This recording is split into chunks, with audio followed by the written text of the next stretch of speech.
우리의 조국인 대한민국은 세계에서 유일하게 남아있는 분단 국가죠. 그렇기 때문에 국가 안보에 한순간도 긴장을 늦출 수 없습니다. 언제 북한이 전쟁을 일으킬지 모르기 때문입니다. 그런데 한국은 북한으로 인한 실제적인 전쟁의 위험뿐 아니라 삶의 전쟁도 치르며 살아가고 있죠. 이거는 한국만은 아닐 겁니다. 학생들은 입시 전쟁을 치르고 있고, 또 대학을 졸업한 사람들은, 또 성인이 된 사람들은 취업의 전쟁을 치르고 있습니다.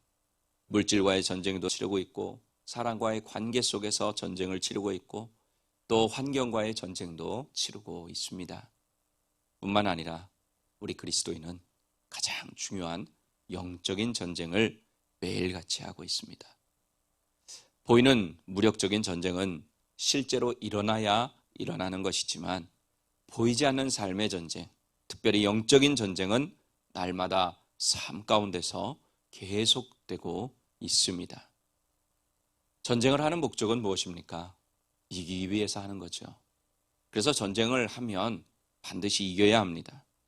이 끊임없는 삶과 또 영적인 전쟁에서 우리가 승리할 수 있는 비결, 과연 무엇이 있을까요?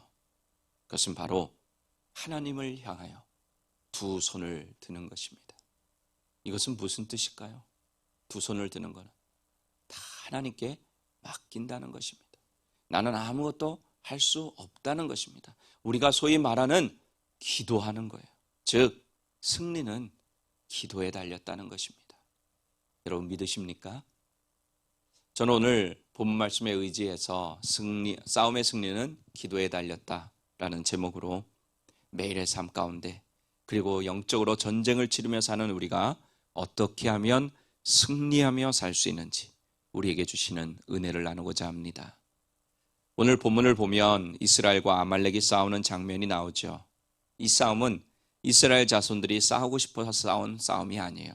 아말렉이 먼저 싸움을 걸어와서 어쩔 수 없이 싸워야 했던 싸움입니다. 출애굽 이후에 이스라엘 자손들이 다른 민족과 싸운 것은 이번이 처음이죠. 애굽 땅에서부터 르비딤에 오기까지 하나님께서 직접 이스라엘을 위해서 계속해서 싸워 주셨습니다.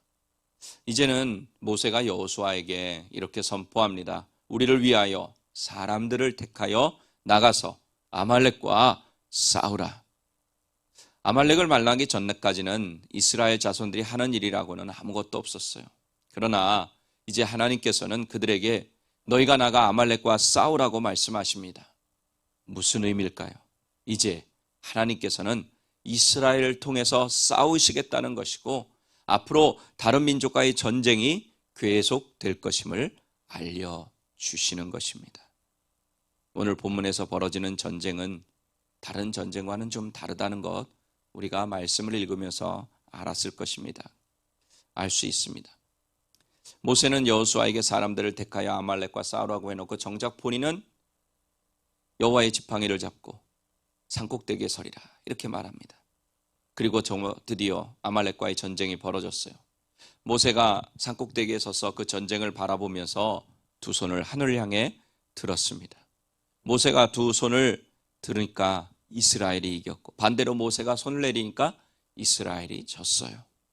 지금 이 전쟁은 상식적으로 이해가 가지 않는 전쟁입니다.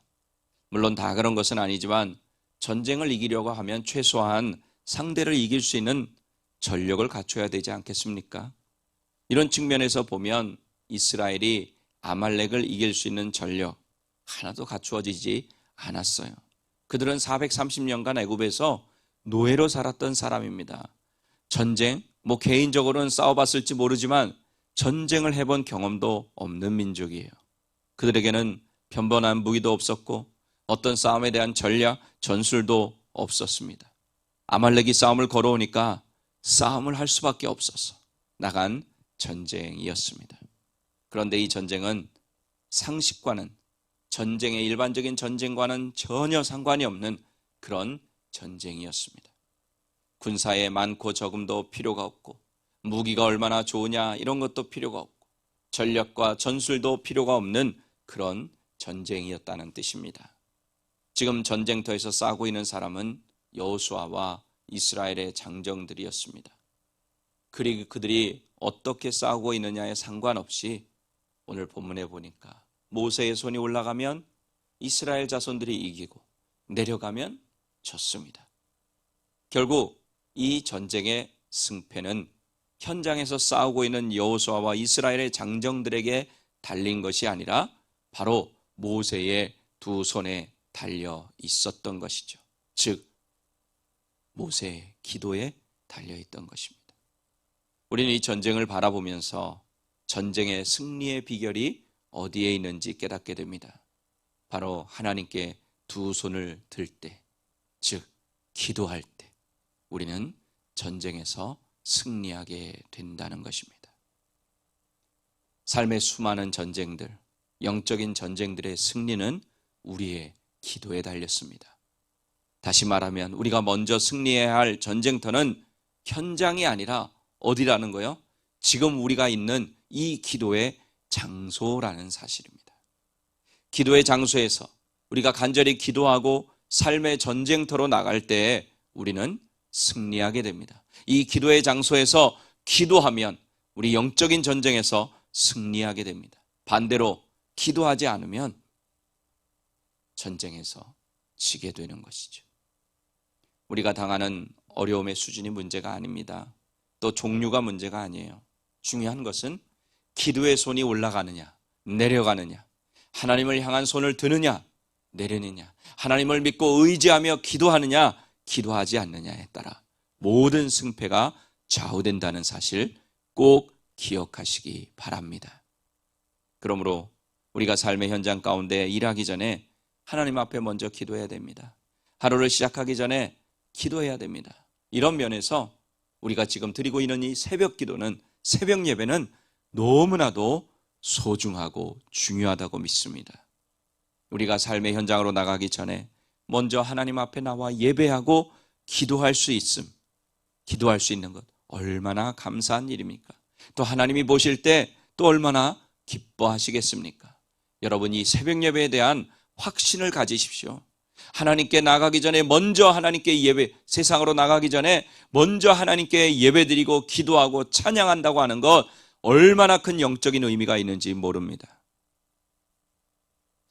근데 또 하나 오늘 기도의 원리를 가르쳐주는 부분이 있는데 뭐냐 하면, 모세가 손이 올라가면 전쟁에서 이기고 손이 내려오면 전쟁에서 졌다고 했는데, 모세도 사람인지라 힘이 들어요. 계속해서 손을 들고 없었어요. 그러자 옆에서 아론과 훌이 그 모세의 손을 받쳐주어서 전쟁이 끝날 때까지 모세의 손이 내려오지 않게 했어요.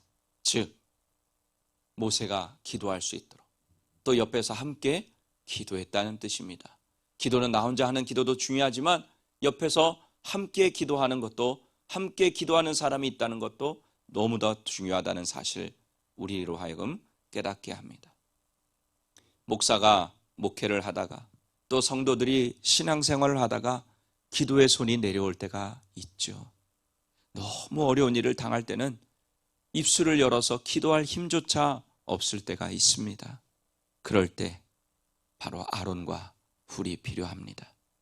지쳐 내려온 그 손을 붙잡고 함께 기도해 줄 수 있는 기도의 동력자들, 교우들이 필요합니다.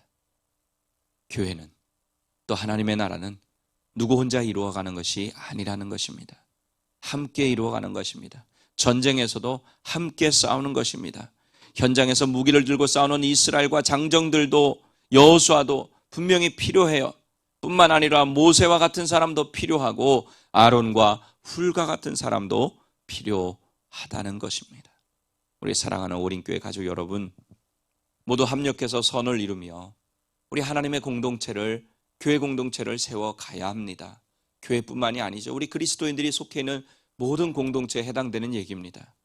여러분과 제가 각자의 자리에서 자신의 역할을 잘 감당하고 무엇보다도 하늘을 향한 손을 들고, 즉 기도를 멈추지 않으므로 삶의 전쟁 가운데 또 영적인 전쟁 가운데 언제나 승리할 수 있기를 예수님의 이름으로 간절히 축원합니다.